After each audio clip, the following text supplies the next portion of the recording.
ரீசெண்டா இங்கிலாந்துக்கு எதிராக நடந்த போட்டியில சுப்மன் கில் 269 ரன் அடிச்சு உலகத்தையே திருப்பி பார்க்க வச்சிருந்தாரு.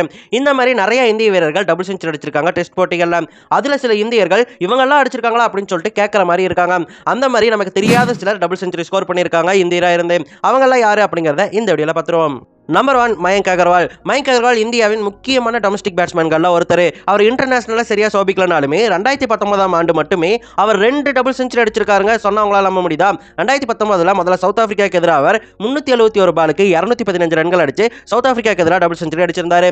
அதுக்கப்புறம் கொஞ்ச நாள்லயே பங்களாதேஷ்க்கு எதிராக நடந்த போட்டியில் அவர் 330 பாலுக்கு 243 ரன்களை கூச்சிருக்காரு. இப்படியாக அந்த வருஷம் மட்டும் 2 டபுள் செஞ்சுரி அடிச்சிருக்காரு. அடிச்சுமே ஏன் அவர் டீம்ல தொடரல அப்படிங்கிறது எனக்கு தெரியல. உங்களுக்கு தெரிஞ்சா கமெண்ட்ல சொல்லுங்க. நம்பர் 2 வினோத் காம்ப்ளி. இந்திய கிரிக்கெட் வரலாற்றிலேயே மிகவும் அண்டர்ரேட்டட் பேட்ஸ்மேனா பார்க்கப்படக்கூடியவர் தான் வினோத் காம்ப்ளின்னு சொல்லலாம். வினோத் காம்ப்ளி 1993ஆம் ஆண்டு மட்டுமே 2 டபுள் செஞ்சுரி அடிச்சிருக்காருங்க. உண்மைதான். ஜிம்பாப்வேக்கு எதிராக நடந்த மேட்ச்ல அவர் 301 பாலுக்கு 227 ரன்களை கூச்சு தன்னுடைய 2வது டபுள் செஞ்சுரியை பதிவு செஞ்சிருந்தாரு. அதுக்கு கொஞ்ச நாளுக்கு முன்னாடியே அவர் இங்கிலாந்துக்கு எதிராக நடந்த போட்டியில் 411 பால்ஸ் பிடிச்சி 224 ரன்களை கூச்சிருந்தாரு. ஒட்டுமொத்தமாக 28 ஃபோர்ஸ் அந்த மேட்ச்ல அவர் விளாசியிருந்தாரு. அவருக்கு சில பிரச்சனைகள் ஏற்படாமல் இருந்திருந்தா கண்டிப்பா ஷேவாக்க கொண்டாடுற அளவுக்கு நம்ம வினோத் காம்ப்ளியும் கொண்டாடி இருப்போம்.